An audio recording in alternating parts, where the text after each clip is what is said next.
والعاقبة للمتقين، والصلاة والسلام على سيد الأنبياء والمرسلين وعلى آله وأصحابه أجمعين. أما بعد، فقد قال الله تبارك وتعالى في كلامه المجيد والفرقان الحميد: أعوذ بالله من الشيطان الرجيم، بسم الله الرحمن الرحيم. إنا نحن نزلنا الذكر وإنا له لحافظون. صدق الله مولانا العظيم. وعن أبي سعيد رضي الله تعالى عنه يقول الرب تبارك وتعالى: من شغله القرآن عن ذكري ومسألتي أعطيته أفضل ما أعطي السائلين. وفضل كلام الله على سائر الكلام كفضل الله على خلقه، أو كما قال نبينا صلى الله تعالى عليه وسلم: يا رب صل وسلم دائما أبدا على حبيبك خير الخلق كلهم. اٹھو مسلمانوں، قرآن کی دعوت کو پھیلاؤ. اٹھو مسلمانوں، قرآن کی دعوت کو پھیلاؤ. جہان بے اما کو عافیت کے راز سمجھاؤ.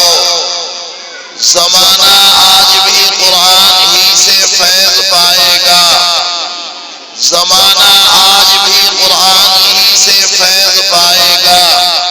مٹیں گی ظلمت شب اور سورج جگمگائے گا. سبھی احباب ایک مرتبہ محبت اور اخلاص نیت کے ساتھ درود پاک پڑھ لیں.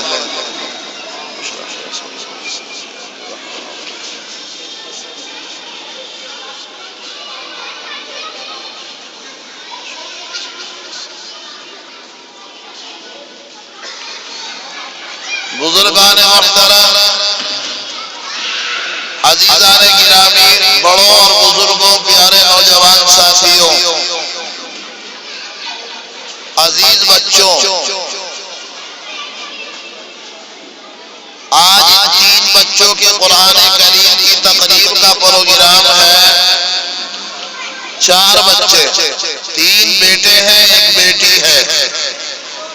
اللہ تعالیٰ اس پریوار کو خوش رکھے، اللہ تعالیٰ شاداب و آباد رکھے. چند باتیں مجھے جو قرآن کریم کی آیت مبارکہ اور حدیث قدسی میں نے آپ کے سامنے پڑھی ہے، اس کی ذیل میں کہنی ہے. اللہ تعالیٰ پوری امت مسلمہ کو اس پر صحیح معنی میں عمل کی توفیق عطا فرما دے.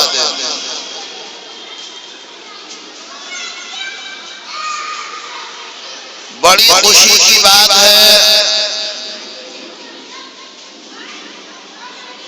کہ ان بچوں میں 3 بچوں کا ناظرہ قرآن کریم ہے اور 1 بچے کا حفظ قرآن کریم مکمل ہوا ہے. اللہ تعالیٰ ان بچوں کے سینوں میں کشادگی عطا فرما دے اور ان کی برکت سے اللہ تعالیٰ ان کے خاندانوں میں یہ سلسلہ جاری اور ساری فرمائے. اور واقعتاً یہ ہمارے لیے ایک بڑے سبق کی چیز ہے. ہمارے یہاں پروگرام تو بہت سے ہوتے ہیں اور بڑے جوش و خروش سے ہوتے ہیں، لیکن ایسا دیکھنے میں بہت کم آتا ہے کہ قرآن کریم کے پروگرام عام طور پر منظر عام پر آئے. ایسا نظر نہیں آتا. اگر یہ امت ایسے پروگراموں کو منظر عام پر لانے لگے تو امت میں اس کا شوق اور ذوق پیدا ہو جائے گا.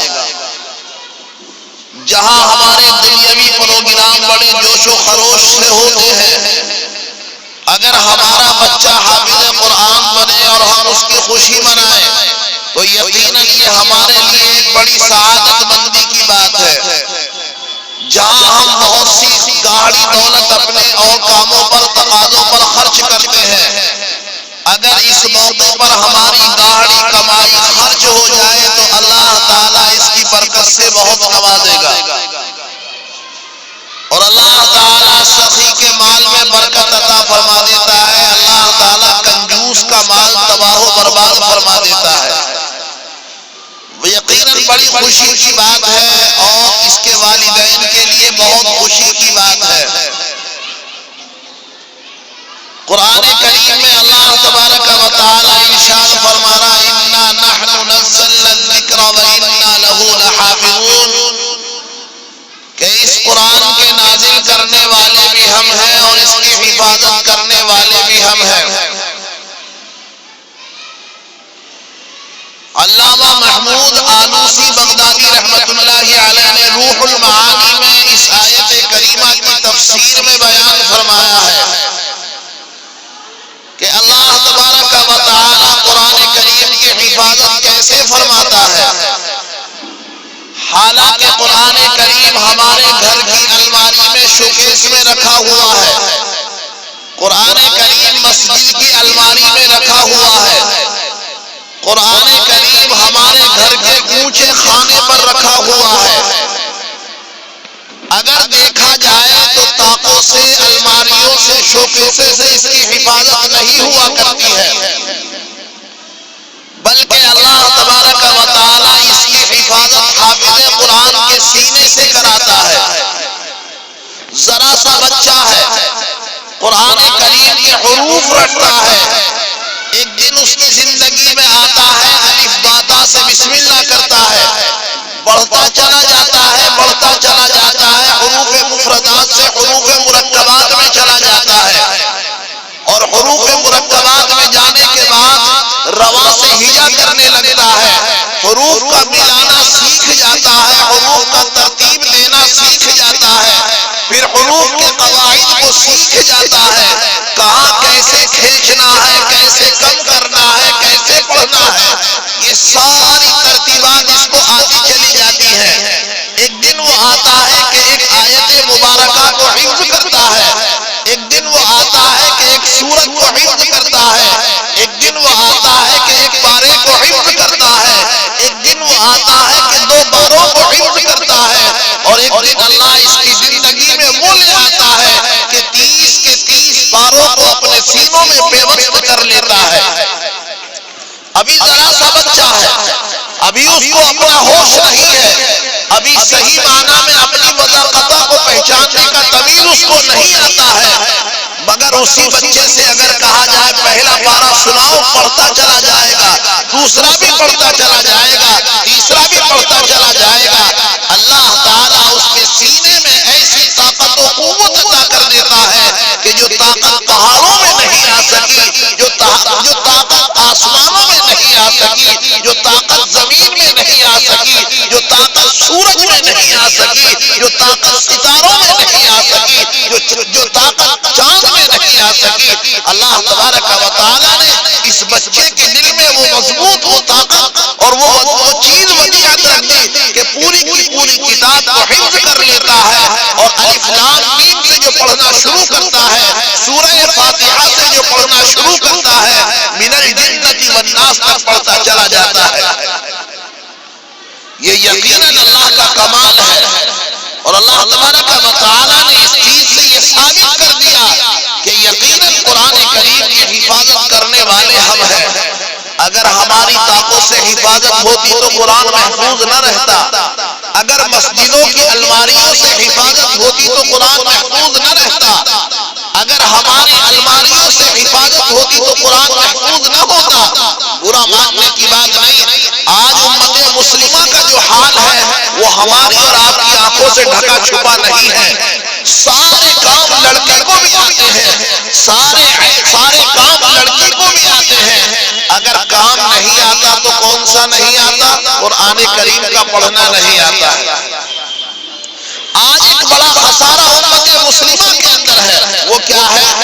اگر مرتا ہے تو بھی قرآن دوسروں سے پڑھواتا ہے، اور گھر میں خیر و برکت کرانی ہوتی ہے تو بھی قرآن دوسرے سے پڑھواتا ہے۔ یہ بڑی کمزوری کی بات ہے، جبکہ قرآن کریم ہمیں خود پڑھنا چاہیے۔ قرآن کریم حافظوں کے لیے تھوڑی آیا ہے، قرآن کریم تو اللہ تبارک و تعالیٰ نے پوری امت مسلمہ کو عطا کیا ہے۔ یہ ہے کہ نہیں بھائی بات؟ قرآن کریم پوری امت مسلمہ کو اللہ نے عطا کیا ہے۔ آج جب ہمارے پاس مال آتا ہے، آج جب ہمارے پاس شعور پیدا ہوتا ہے، آج جب ہمارا بچہ بولنے کے قابل ہوتا ہے، ماں کو بھی فکر لگی ہے، باپ کو بھی فکر لگی ہے، ننیحال کو بھی فکر لگی ہے، اور ددیحال کو بھی فکر لگی ہے، کیا بچے کا ایڈمیشن ہونا چاہیے، بچے کا ایڈمیشن ہونا چاہیے، بچے کا داخلہ اچھے کالج میں ہونا چاہیے۔ باپ خود چھوڑ کر کے آتا ہے، کیسے چھوڑ کر کے آتا ہے؟ بچے کا بستہ ہے اور کمر اپنی ہے۔ ماں کا دل خود اٹھنے کو نہیں کرتا ہے، مگر بچے کو صبح اٹھنے کے بعد تیار کرتی ہے۔ گرمی ہوتی ہے تو گرمی کے لحاظ سے انتظام ہوتا ہے، سردی ہوتی ہے سردی کے لحاظ سے انتظام ہوتا ہے، مگر امت مسلمہ کی کمزوری کا عالم یہ ہے کہ بچہ اگر مدرسے کو جانے والا ہوتا ہے، ماں اس بچے کو تیار نہیں کرتی ہے، ماں اس بچے کو نہیں نہلاتی ہے، ماں اس بچے کو شوق سے تیار نہیں کرتی ہے، ماں اس کو ذوق سے تیار نہیں کرتی ہے۔ باپ اس کا قرآن ہاتھ میں اٹھا کر کے نہیں لے جاتا ہے، بلکہ بچہ الٹا سیدھا، ناک بھی نکل رہی، آنکھ میں چیپڑ لگے ہیں اور کپڑوں پر دھبے لگے ہیں، بچہ جا رہا، ابھی ایک آنکھ کھلی ہے ایک آنکھ بند ہے، دروازے سے باہر نکال کے کھڑا کر دیا، کہاں چلا؟ مدرسے کو جا رہا ہے۔ اور یہ بھی بچہ بچوں میں وہ بچہ ہے جو ماں باپ کو پریشان کرنے والا تھا، ماں باپ کی بات سننے والا نہیں تھا۔ بچوں میں بھی یہ وہ بچہ چنا ہے قرآن کریم کے لیے جو کنڈم بچہ تھا، جو بیکار بچہ تھا، نہ باپ کو پیار آتا تھا، نہ ماں کو پیار آتا تھا، ماں کو پریشان کرتا، ماں کہتی تجھے حافظ جی کے پاس چھوڑواؤں گی، باپ کو پریشان کرتا، باپ کہتا گھبرا مت، کل کو ہی تجھے مدرسے میں حافظ جی کے پاس چھوڑ کر جاؤں گا۔ یہ مصیبت حافظ جی کے گلے میں ڈالی، ارے تیرا بیٹا ہے، تیری اولاد ہے، پڑھے گا تیرا نسب اونچا ہوگا، پڑھے گا تیرا نام اونچا ہوگا، مگر جب تیرے گلے میں مصیبت کا ہار پڑا تو نے یہ ہار حافظ جی کو لے جا کر کے پہنا دیا۔ اب اس کے ساتھ محنت ہو رہی ہے۔ جو بچہ ذہین، جو بچہ قیمتی تھا، جو بچہ فرما بردار تھا، اسے اسکول اور کالج میں لے جا کر کے ڈال دیا، اسے یہود و نصارہ کے دروازے پر لے جا کر کے کھڑا کر دیا، اسے یہودی اور نصرانی بنا دیا، اور جو بچہ بیکار تھا اسے حافظ قرآن کے نام کر دیا، حافظ صاحب کے نام کر دیا۔ تیار کر لیں گے، کپڑے پہننے سکھا دیں گے، صفائی ستھرائی سکھا دیں گے۔ لو صاحب، یہ آج اس امت کا حال ہے، بولو یہ ہے کہ نہیں ہے؟ آج اگر سال میں مدرسے والے 500 روپے یا 1000 روپے کا سوال کر دیں گے، وہ سوال اس کے لیے مہنگا ہو جائے گا، جبکہ بچہ مدرسے کے اندر تعلیم حاصل کر رہا ہے، اور جو بچہ اسکول میں پڑھ رہا ہے تاریخ سے پہلے جا کر کے اس کی فیس خود جمع کرتے ہیں۔ یہ ہمارا حال ہے، یہ ہمارے دل میں قدر ہے، یہ ہمارے دل میں قیمت ہے، یہ ہمارے دل میں ہم نے قرآن کریم کو اپنی ایسی جگہ دی کہ یہود و نصارہ کے دروازے پر لے جا کر کے ہم نے پیسوں میں کھڑا کیا ہے۔ اور کل جب آخری وقت ہوگا، کل جب ہم اس دنیا سے جا رہے ہوں گے، ہمارا جنازہ کون پڑھائے گا؟ کون پڑھائے گا بھائی نماز جنازہ؟ ڈاکٹر صاحب پڑھائیں گے، ماسٹر صاحب پڑھائیں گے، انجینئر صاحب پڑھائیں گے، پروفیسر پڑھائیں گے؟ نہیں، اگر ہماری نماز جنازہ کوئی پڑھائے گا تو وہی پڑھائے گا جس کے سینے میں قرآن کریم ہوگا۔ اگر بیمار ہوگا تو ہمارے کانوں میں دم کرنے کے لیے وہی آئے گا جس کے سینے میں قرآن کریم ہوگا۔ ہماری جان اٹک رہی ہوگی، غرغرے کا عالم ہوگا، موت اور زندگی کے جھولے میں جھول رہا ہوگا، اگر کوئی سختی کا منظر ہوگا اس کو آسان کرانے کے لیے اگر آئے گا تو حافظ قرآن آئے گا، مگر نہیں، جب گلے میں اٹکتی ہے، جب آنکھ میں پھنس جاتی ہے تو حافظ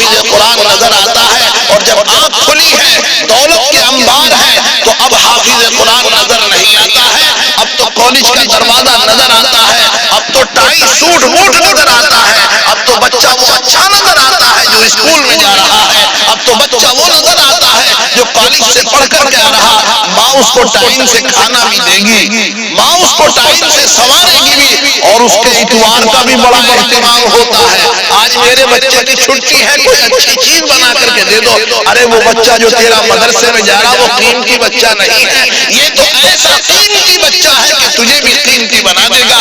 یہ بچہ تو ایسا بچہ ہے، قسم خدا کی میرے نبی صلی اللہ علیہ وسلم نے ارشاد فرمایا تجھے جہنم کے گڑھے سے نکال کر جنت کا دلہا بھی بنا دے گا، تجھے عذاب جہنم سے آزاد کر کے تجھے جنت کا پروانہ بھی عطا کر دے گا۔ یہ بچہ تو وہ بچہ ہے، میرے آقا صلی اللہ علیہ وسلم نے ارشاد فرمایا خاندان کے 10 جہنمیوں کو جہنم سے آزاد کرا کے جنت میں داخل کرانے کا حقدار کل قیامت کے دن اللہ تبارک و تعالیٰ اس حافظ قرآن کو بنائیں گے۔ مگر ہم نے اپنی زندگی میں اس کو دیکھا کس نظر سے؟ کون سی نظر سے دیکھا؟ ہم نے پیار محبت سے اس کو دیکھا جو اسکول کالج میں جانے والا تھا، ہم نے پیار محبت سے حافظ قرآن کو نہیں دیکھا، ہم نے اپنی آخرت کو نہیں سمجھا، ہم نے دنیا کو سمجھا ہے، ہم نے کالج اور اسکولوں کو سمجھا ہے۔ ایسی بات نہیں میرے بزرگوں، آدمی اسکول میں بھی پڑھا سکتا ہے، ناجائز اور حرام نہیں، دنیا کا کوئی مفتی حرام نہیں بتاتا، بس بات یہ ہے کہ پہلے اپنے بچوں کو مسلمان بنا لو، بچوں کو مسلمان بنا لو۔ اللہ کی یہ بہت بڑی نعمت ہے، اللہ نے جن کو اولاد دی ہے اس کی نعمت، اس کی قدر اگر پوچھنی ہے تو ان سے پوچھو جن کے پاس اولاد نہیں ہے۔ یہ اللہ کی جو نعمت ہے اولاد، یہ بہت بڑی نعمت ہے، اللہ نے جس کو دی ہے اس کو اس کی قدر کرنی چاہیے، اس نعمت کو سمجھنا چاہیے، اور یہ سمجھ لینا چاہیے آج ہمارے بنانے کے ہیں، آج ہمارے سنوارنے کے ہیں، اگر ہم نے ان کو اچھا بنا دیا اچھے ہو جائیں گے، اور برا بنا دیا برے ہو جائیں گے۔ جیسی صحبت، جیسی تربیت بچے کو بچپنے میں مل جاتی ہے، بچہ ویسا ہی پروان چڑھتا چلا جاتا ہے۔ ماں باپ کی گود میں اگر تربیت اچھی ملی ہے تو یہ بچہ اچھی صحبت، اچھی پروان چڑھتا چلا جائے گا، اور اگر ماں باپ کی صحبت میں اس کو ریمانڈ مل گیا، آج ہمارا حال کیا ہے؟ بچہ اگر روتا ہے تو چھپایا کہیں سے جاتا؟ میوزک سے۔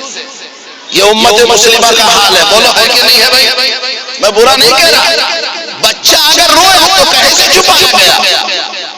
میوزک سے چھپایا گیا۔ کبھی ٹی وی کھولا جاتا ہے، کبھی موبائل کا میوزک کھول کے اسے دے دیا جاتا ہے۔ ایمانداری سے بتاؤ اس بچے کو کیا پتا گانا کیا ہے، قرآن کیا ہے؟ ہم اس کے کانوں میں رس گھول رہے ہیں یہود و نصارہ کے ناٹک کا، ہم اس بچے کے کان میں رس گھول رہے ہیں ناجائز اور خرافات باتوں کا، ہم اس بچے کے کان میں رس گھول رہے ہیں میوزک اور گانوں کا۔ بتاؤ ہم اس کو تیار کر رہے ہیں یا برباد کر رہے ہیں؟ ہم اس کی آخرت کو سنوار رہے ہیں یا اجاڑ رہے ہیں؟ اللہ نے یہ پیاری نعمت ہمیں دی تھی، ہم نے اس کو سنوارا ہے یا بگاڑا ہے؟ ہم نے اس کو آخرت کے لیے تیار کیا ہے یا کیسا تیار کیا؟ حضرت سعدی علیہ الرحمہ کے پاس ایک مرید آیا، بے تکلف مرید تھا، جیسا کہ ہر خانقاہ میں ہر شیخ کے پاس کوئی نہ کوئی بے تکلف مرید ہوا کرتا ہے۔ کہنے لگا حضرت دعا فرما دیجئے، کاہے کے لیے؟ اللہ بیٹا عطا کر دے۔ حضرت جگہ بھاگیا سے تھوڑے دنوں کے بعد پھر آیا، حضرت دعا فرما دیجئے، کاہے کے لیے؟ بیٹے کے لیے۔ بھاگیا سے تیسری مرتبہ پھر آیا، حضرت دعا فرما دیجئے، کاہے کے لیے؟ بیٹے کے لیے۔ بھاگیا سے چوتھی مرتبہ پھر آیا، حضرت بیٹے کے لیے دعا فرما دے۔ گود پھیلا لی، اللہ سے مانگا، اے اللہ تو اس کی جائز تمنا پوری کر دے، اسے بیٹا عطا کر دے۔